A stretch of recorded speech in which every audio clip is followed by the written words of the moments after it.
BJP की bumper जीत के साथ आम आदमी पार्टी की विकेट डाउन। पार्टी जहां 62 सीटें लेके आई थी 2020 में, वहीं इस बार आम आदमी पार्टी केवल 22 सीटों पर सिमट गई। इस चुनाव में दिल्ली की जनता ने उन्हें नकार दिया। लोगों को जो टिकट दिया गया वो कहीं ना कहीं पैसे लेके दिया गया। स्कोर पहले भी 0 था और इस बार भी 0। पार्टी के कुछ प्रमुख चेहरे जैसे अरविंद केजरीवाल, मनीष सिसोदिया, सौरभ भारद्वाज, ये सब भी चुनाव हार गए। तो नमस्कार, मैं हूं मनीष त्रेहन और आप देख रहे हैं व्यू पॉइंट। आम आदमी पार्टी की सरकार 2 राज्यों में थी, दिल्ली और पंजाब। दिल्ली में हार के बाद अब हलचल पंजाब में भी है। अरविंद केजरीवाल ने दिल्ली के कपूरथला हाउस में कल पंजाब के सभी मंत्री और विधायकों को बुलाया, उनके साथ में बैठक की। उस बैठक में क्या हुआ, इंडियन एक्सप्रेस की खबर के हवाले से अरविंद केजरीवाल ने दिल्ली चुनाव में प्रचार के लिए पंजाब की पूरी टीम का धन्यवाद किया। 2027 में होने वाले पंजाब चुनाव की समीक्षा की और उसमें रणनीति बनाई। और अब अरविंद केजरीवाल जब दिल्ली में चुनाव हार चुके हैं तो उन्होंने पंजाब में अपनी सक्रियता बढ़ाने की ओर इशारा किया। उन्होंने ऐसा बताया कि वो पंजाब में अब वो अपना ज़्यादा समय देंगे। वहीं कांग्रेस के अपने दावे हैं। इंडियन एक्सप्रेस से बातचीत में कांग्रेस नेता बाजवा ने बताया कि 30 विधायक पंजाब के उनके संपर्क में हैं। इसमें से मैं आपको बता दूं कि 20 विधायक वो हैं जो पहले कांग्रेस में हुआ करते थे और फिर वो आम आदमी पार्टी में चले गए और अब वहां से विधायक हैं और मंत्री हैं। अभी फिलहाल तो आम आदमी पार्टी पंजाब में अच्छे बहुमत में है, लेकिन कुछ कहा नहीं जा सकता। कांग्रेस नेता प्रकाश सिंह बाजवा का इंडियन एक्सप्रेस से बातचीत में यह भी दावा रहा कि भगवंत सिंह मान भी अगले शिंदे बन हो सकते हैं, यानी कि वो पार्टी को 2 फाड़ में तोड़ सकते हैं और कांग्रेस में विलय हो सकता है। बाजवा ने तो यहां तक बता दिया कि अरविंद केजरीवाल खुद पंजाब से चुनाव लड़ेंगे और वो एक सीट भी सिलेक्ट कर चुके हैं लुधियाना की, वो वहां से चुनाव लड़ेंगे। और अभी भी अरविंद केजरीवाल और दिल्ली ही पंजाब को चला रही है। पंजाब में जो चीफ मिनिस्टर हैं भगवंत सिंह मान, वो डमी कैंडिडेट हैं उनके, और वो प्रशासन जो है और नियुक्तियां जितनी भी हैं वो सब दिल्ली से ही हो रही हैं, ऐसा कांग्रेस पार्टी का दावा था। बीजेपी के नेता सिरसा का ऐसा दावा है कि अरविंद केजरीवाल अब पंजाब की कमान संभालना चाहते हैं और वो पंजाब से इलेक्शन लड़ेंगे और पंजाब में जो उन्होंने डमी कैंडिडेट बिठाए हैं उनको हटा के वो उनकी जगह खुद मुख्यमंत्री बनना चाहते हैं। तो आम आदमी पार्टी को लेके जो हम समीक्षा कर रहे थे कि दिल्ली में वो क्यों हारी और क्यों बड़े बड़े चेहरे जो आम आदमी पार्टी के हैं वो हार गए, दिल्ली की जनता ने उन्हें नकार दिया। इसमें आम आदमी पार्टी से जुड़े एक बहुत पुराने कार्यकर्ता हैं, जब से आम आदमी पार्टी की स्थापना हुई है, पंकज के सिंह, वो हमारे साथ इस चर्चा में थे। और उसी चर्चा को हम आगे बढ़ाते हुए उनसे ये पूछेंगे कि पार्टी के अंदर ऐसे क्या निर्णय हुए, कैसा पार्टी जो है वो एक आदमी की पार्टी बन के रह गई, जिसमें इंटरनल डेमोक्रेसी की बात की जाती थी, वो पार्टी के हार के कारण दिल्ली में क्या रहे और अब पंजाब में क्या हलचल है। क्या ऐसा होगा कि पंजाब में भी पार्टी टूट जाएगी और आम आदमी पार्टी पे ये बहुत बड़ा संकट आ गया है? क्या होगा भगवंत सिंह मान का, क्या होगा अरविंद केजरीवाल का? तो अंदर की ये सारी कहानी हम पूछेंगे पंकज जी से, क्योंकि पंकज जी इस पार्टी को बहुत अच्छी तरह जानते हैं और कल हम इसी विषय में बात कर रहे थे पंकज जी से। उसी क्रम में हम आगे बढ़ते हैं। मैं इसमें आपसे एक अनुरोध और करना चाहूंगा कि अगर आपको हमारा ये चैनल पसंद आ रहा है तो आप इसे लाइक करें और सब्सक्राइब करें। तो नमस्कार, स्वागत है पंकज जी आपका। जैसे कांग्रेस के नेताओं ने ऐसा दावा किया है कि 40 से 45 विधायक आम आदमी पार्टी के पंजाब में भी उनके टच में हैं और अरविंद केजरीवाल ने भी कल एकदम सब विधायकों की मीटिंग बुलाई पंजाब के, दिल्ली में वो भी। तो क्या पार्टी के अंदर भी कुछ ऐसी सुगबुगाहट है कि पंजाब में भी कुछ खतरा हो सकता है दिल्ली हारने के बाद? देखिए, पंजाब में तो जैसे दिल्ली में 62-67 सीटें थी, वैसे पंजाब में 92 सीट हैं आउट ऑफ 117, तो बड़ा मैंडेट है।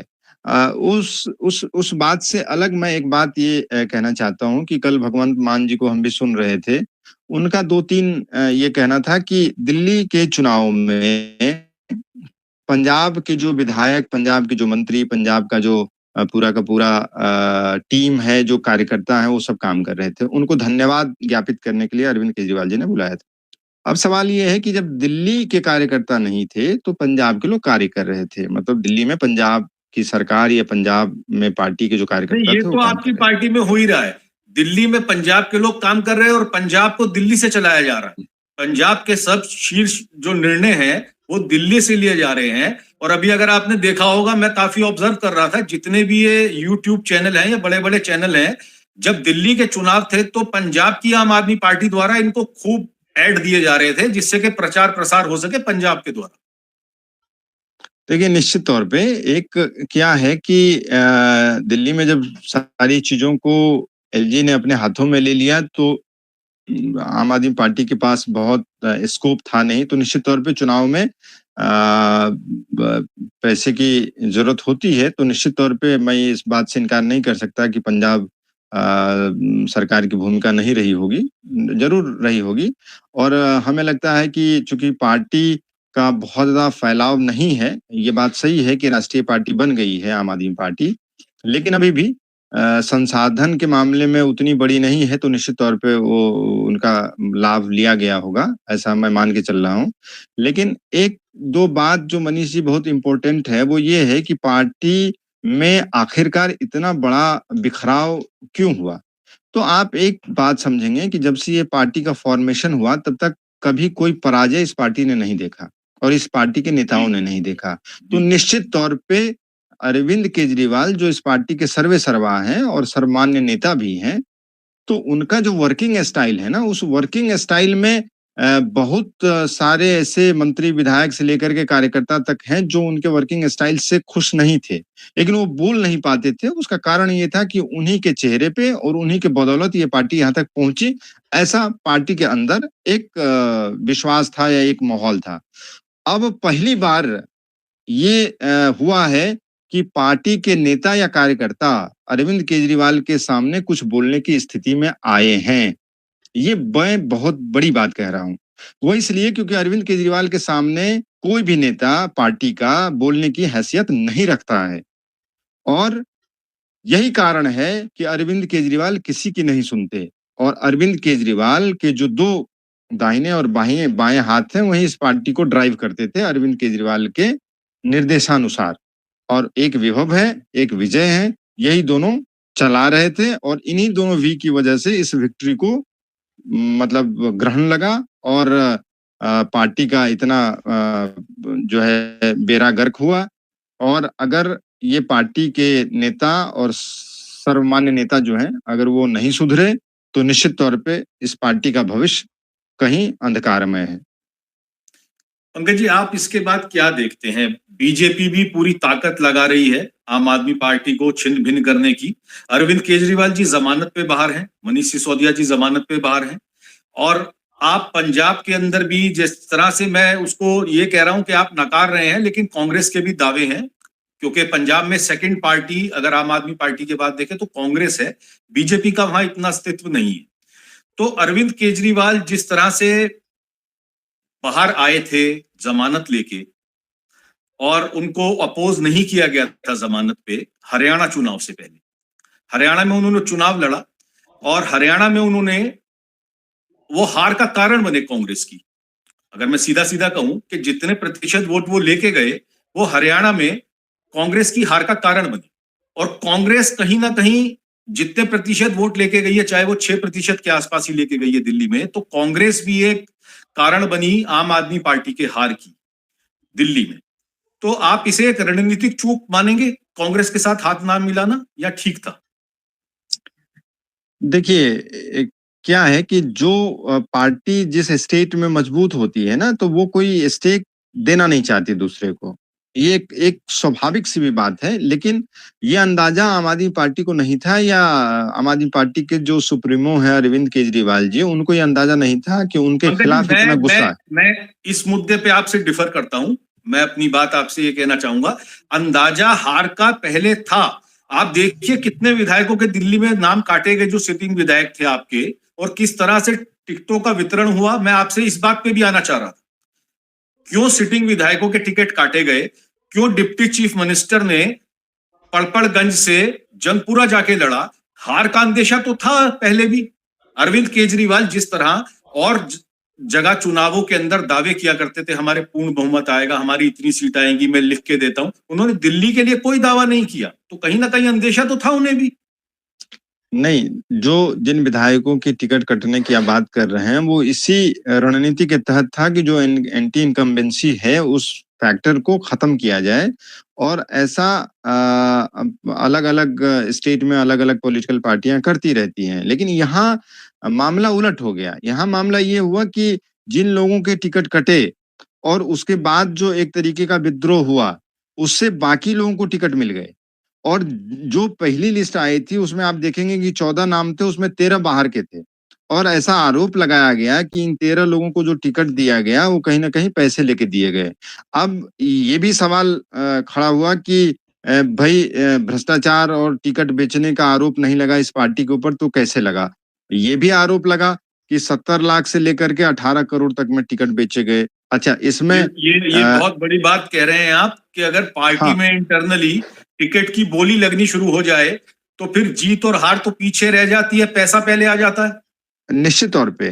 तो उसी का प्रभाव आपको देखने को मिला कैंडिडेट होगा। सिलेक्ट करने का जो क्राइटेरिया है, अगर वो पैसा बन जाता है किसी भी पार्टी में, तो फिर कैंडिडेट को तो जो पैसे वाला है उसको टिकट दे दी जाती है और जो वहां से आपके पूर्व विधायक थे उनके टिकट काट दिए गए और पैसे के दम पे वो टिकट बेचे गए। देखिए, यही कारण है कि आपने देखा होगा कि 2 दिन पहले तक आम आदमी पार्टी के 8 विधायक भारतीय जनता पार्टी में शामिल हो जाते हैं और हम जिन मूल्यों सिद्धांतों की बात कर रहे थे जो हमारे साथ जो फाउंडर मेंबर वगैरह थे, वो सब हमारी अपनी 200-2000 लोगों की टीम थी, तो हम सब लोग पार्टी को आगाह कर रहे थे इन सब चीज़ों को लेकर के। जब पार्टी नहीं मानी तो हम लोगों ने एक अलग रास्ता चुना और हम लोगों ने भी आंदोलन का रुख अख्तियार किया। तो हमें लगता है कि जो इन लोगों को डिफीट मिला है, उसमें हम लोगों का भी बहुत बड़ा योगदान है, हमारी टीम का योगदान है। चूँकि हम लोगों ने 20 विधानसभाओं को आइडेंटिफ़ाई किया था और करके हम लोगों ने भी इनके खिलाफ चुनाव प्रचार किया और इसलिए किया क्योंकि ये लोग इतने मगरूर थे कि हमारी बात सुनने को तैयार नहीं थे, हमसे मिलने को तैयार नहीं थे। तो इनका हर्ष यही होना था। अब ये है कि इनकी नाराज़गी जो थी ना, इनको खुद नहीं मालूम था कि इनसे जनता इतनी नाराज़ है और उसका रिटेलिएशन ये हुआ कि वो वोट जो है, जो इनको पड़ने थे वो शिफ्ट होकर के भाजपा में चली गई। और देखिए पार्टी विद द डिफरेंस ये अपने आप को कहते थे। लेकिन आज जनता ये कह रही है कि सभी पार्टियाँ एक जैसी हैं, ये भी वैसे ही है। तो अब देखिए कि ये इनके लिए अब जो है ना, ये सही समय है कि ये पार्टी को किधर लेके जाना चाहते हैं। वो पूर्ण रूप से अरविंद केजरीवाल के ऊपर निर्भर करता है और पहली बार ऐसा हुआ है कि अरविंद केजरीवाल थोड़े से सजग हुए हैं। अगर वो नहीं हुए और एक्टिव और नहीं ध्यान दिया कैडर पे, कार्यकर्ताओं पे, तो ये पार्टी का अस्तित्व भगवान ही जानते हैं। सजग तो होना पड़ेगा, ये डेमोक्रेसी है और देश की जनता ऐसी चीजों को बर्दाश्त नहीं करती, वो नकार देती है। आदमी जब 5 स्टार में बैठ के और राजनीति करने लगता है एसी कमरों में और उसका कनेक्ट टूट जाता है, उसका कनेक्ट आम आदमी से टूट जाता है, वो उनकी समस्याओं से अपना मुंह फेर लेता है, तो ये जनता उसे नकार देती है। और वही जो एक पार्टी विद अ डिफरेंस, अब वो पार्टी विद करप्शन हो गई। अब जो आम आदमी की पार्टी थी, सुविधाएं नहीं लेती थी, जब वो सुविधाओं में रहने लगे, उन सुविधाओं की आदत पड़ गई, बड़े बड़े घर और बड़ी बड़ी गाड़ियों की और सिक्योरिटी की, तो जनता भी ये सब देख रही है। और आप लोगों ने जो प्रचार किया अपनी ही पार्टी के विरोध में और आपने जनसंपर्क किया, तो मुझे लगता है कि आपके भी ज्यादा डेंट देने का कारण ये रहा क्योंकि आप लोग ही जानते थे कि पहले कनेक्ट कैसे किया करते थे आप लोग। तो वही वो बड़े नेता तो नहीं करते थे, आप लोग जो कैडर है पार्टी का, वही घर घर जाके प्रचार करते थे। यही आप लोगों ने फिर किया और पार्टी की यही रणनीति जो पार्टी भूल गई वो आप लोगों को याद थी और आप लोगों ने उसका भरपूर फायदा उठाया। कम संसाधन होते हुए भी आप 200-250 लोग एक एक विधानसभा में घूम के जब लोगों से पर्सनली कनेक्ट कर रहे हैं और उन्हें बता रहे हैं, तो निश्चित रूप से मैं कहता हूं कि इसका बहुत बड़ा प्रभाव पड़ा होगा। पर्सनल टू पर्सनल जब आपने लोगों को समझाया है और आप खुद उस पार्टी से निकले हुए, उसे 12-13 साल दे के निकले हैं, जब आप उसकी कार्य प्रणाली के ऊपर कुछ कह रहे हैं तो निश्चित बहुत बड़ा एक आपने उसे नुकसान पहुंचाया है। और पार्टी जो है अब उसको भी आत्ममंथन करना चाहिए। और मैं ये सोचता हूं कि आम आदमी पार्टी जिस रास्ते पे चल चुकी है, जिस रास्ते से वो चली थी, a party with a democracy, internal democracy, a party with a difference, a party of a common man, उसे छोड़ के आज वो जहां आ चुकी है तो उसे आत्ममंथन करने की जरूरत है। अगर उसे एक साफ सुथरी राजनीति को आगे लेके चलना है तो मैं सोचता हूं कि आम आदमी पार्टी को एक बार पुनर्गठन और पुनर्विचार की अति आवश्यकता है। धन्यवाद। मनीष जी एक बात आखिरी में मैं बोल दूं जी जी कि ये बात जो आपने कही है, ये सभी दलों के जो वरिष्ठ नेता हैं वो भी इस बात को मानते हैं कि इन लोगों के पार्टी के अंदर जो आंतरिक जो कलह था या आंतरिक जो मनमुटाव था, वो जो बाहर निकल करके आया, उसका निश्चित तौर पे एक फायदा जो है अपोजिशन को मिला। और इसमें कहीं दो राय नहीं है कि ये कार्यकर्ताओं का दबाव था हमारे ऊपर, इसलिए हम मजबूर हुए अपनी पार्टी को एक सही रास्ते पे लाने के लिए, जो हमें जरूरी जान पड़ा और लोकतंत्र में ऐसा होता है। तो हमने अपने कार्यकर्ताओं की बात मानते हुए हम जनता के बीच गए और हमने जनता से कहा कि अरविंद केजरीवाल धोखा है, दिल्ली बचा लो, मौका है। तो जनता ने उसको सिरोधार्य किया और मैं जनता को साधुवाद देता हूँ, धन्यवाद करता हूँ कि उन्होंने बात को मानी और दिल्ली को बचाने दे दिया।